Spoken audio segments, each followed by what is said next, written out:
తెలంగాణ రాష్ట్ర ప్రభుత్వం ప్రతిష్టాత్మకంగా నిర్వహిస్తున్న ప్రజాపాలన కార్యక్రమం గురించి అధికారులకు ప్రజాప్రతినిధులకు బుధవారం స్థానిక మండల పరిషత్ కార్యాలయంలో అవగాహన కార్యక్రమం నిర్వహించారు. ఈ సందర్భంగా MPDO Sripada Sudhakar, MPP Manchikanti Venkateswarlu, special officer Ramachandra Reddy, ZPTC Gali Saritha Ravikumar మాట్లాడుతూ ఈ నెల 28వ తేదీ నుండి జనవరి 6వ తేదీ వరకు తెలంగాణ రాష్ట్ర ప్రభుత్వం నిర్వహిస్తున్న ప్రజాపాలన కార్యక్రమాన్ని అన్ని గ్రామాల్లో పంచాయతీ కార్యదర్శులు, సర్పంచులు కలిసికట్టుగా చేసే కార్యక్రమాన్ని విజయవంతం చేయాలి. ఎలాంటి ఇబ్బందులు, అపోహలు జరగకుండా గ్రామాల్లోని ప్రజలకు ఒకరోజు ముందుగా కార్యక్రమం గురించి వివరించి ప్రజలందరూ దరఖాస్తులు చేసుకునే విధంగా చూడాలని తెలియజేశారు. ఈ కార్యక్రమంలో మండలంలోని సర్పంచ్లు, ఎంపీటీసీలు, వివిధ శాఖల అధికారులు, పంచాయతీ కార్యదర్శులు పాల్గొన్నారు.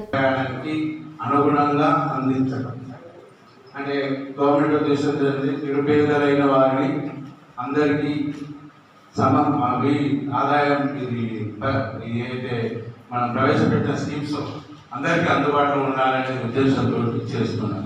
ఈ 6 గ్యారెంటీలను సమర్థవంతంగా అమలు చేసే విధంగా చూడటం, ప్రజల ముంగిట్లో పరిపాలన తీసుకువచ్చి వివిధ సమస్యలను పరిష్కరించడం, తెలంగాణ ప్రజలకు సామాజిక న్యాయం, ఆర్థిక సహాధికారాలను చేకూర్చడం లక్ష్యంగా పెట్టుకోవడం. ప్రతి 4 నెలలకు ఒకసారి ఈ కార్యక్రమం నిర్వహించడం జరుగుతుంది. ఇది మొదటి దఫా ప్రజా పాలన. ఇట్లా ప్రతి 6 మాసాలకు ఒక కార్యక్రమం నిర్వహించడం. మామూలుగా ఫిర్యాదులు ఏమైనా ఉంటే కూడా దానికి స్పెషల్ కౌంటర్ ఏర్పాటు చేస్తాం. ఆ కౌంటర్లో మీరు ఇవ్వవచ్చు ఉంటుంది ఫామ్స్. ఏది అన్నీగా కామన్ అది దానికి ఫామ్ షీట్లు ఏమి ఉండవు, జస్ట్ దరఖాస్తు రేపు 2 రోజులు అలా మీరు మొత్తం అనుకున్నారు. ఓన్లీ 2 రోజులే కాబట్టి మనం రేపు అయ్యే ప్రోగ్రామ్ గురించి ఈ రోజే మనం ప్రిపేర్ చేసుకుంటారు. మెయిన్ అప్లికేషన్ ఫామ్స్ మీరు నింపి వాళ్ళు బెనిఫిషరీస్ వచ్చేవాళ్ళు సార్. అదేవిధంగా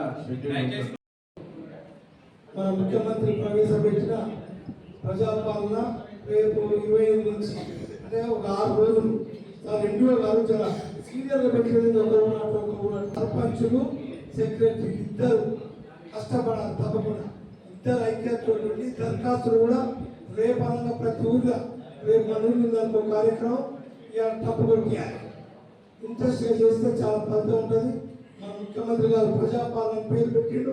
సరే, గతంలో టీడీపీ ఉన్నప్పుడు జనం సరే ఏదో ఒక పేరు ప్రజాపాలన పెట్టిండు.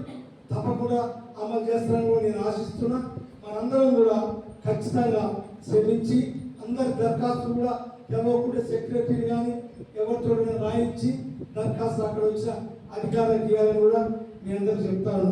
ఎందుకంటే ఇక్కడ చాలా అనుభవాల సర్పంచులు, ఎంపీటీసీలు ఉన్నారు. ఈ వారం రోజులు తప్పకుండా మనం కష్టపడి మన మండలానికి మంచి పేరు తేవాలని కూడా నేను మీకు మనం ఒక ప్రతిపాదన ఆ ఫామ్లో మీకు ఇచ్చి ఆ ఫామ్లో అన్ని పెట్టుకుంటారు. ఆయనకు ఏది ఉన్నాయి అందుబాటులో, ఏవి లేవు అనేది వాళ్ళకు ఉంటుంది. కాబట్టి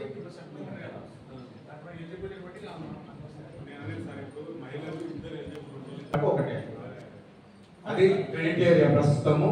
అయితే కొత్త రేషన్ కార్డు విషయంలో కూడా దరఖాస్తులు సపరేట్ కౌంటర్లో మేము తీసుకుంటాము. అవి లేని వాళ్ళు దాని మీద ఒక చర్య. వేరే ప్రస్తుతం రేషన్ కార్డు, ఆధార్ కార్డు ఆ బేస్నే తీసుకుంటాం.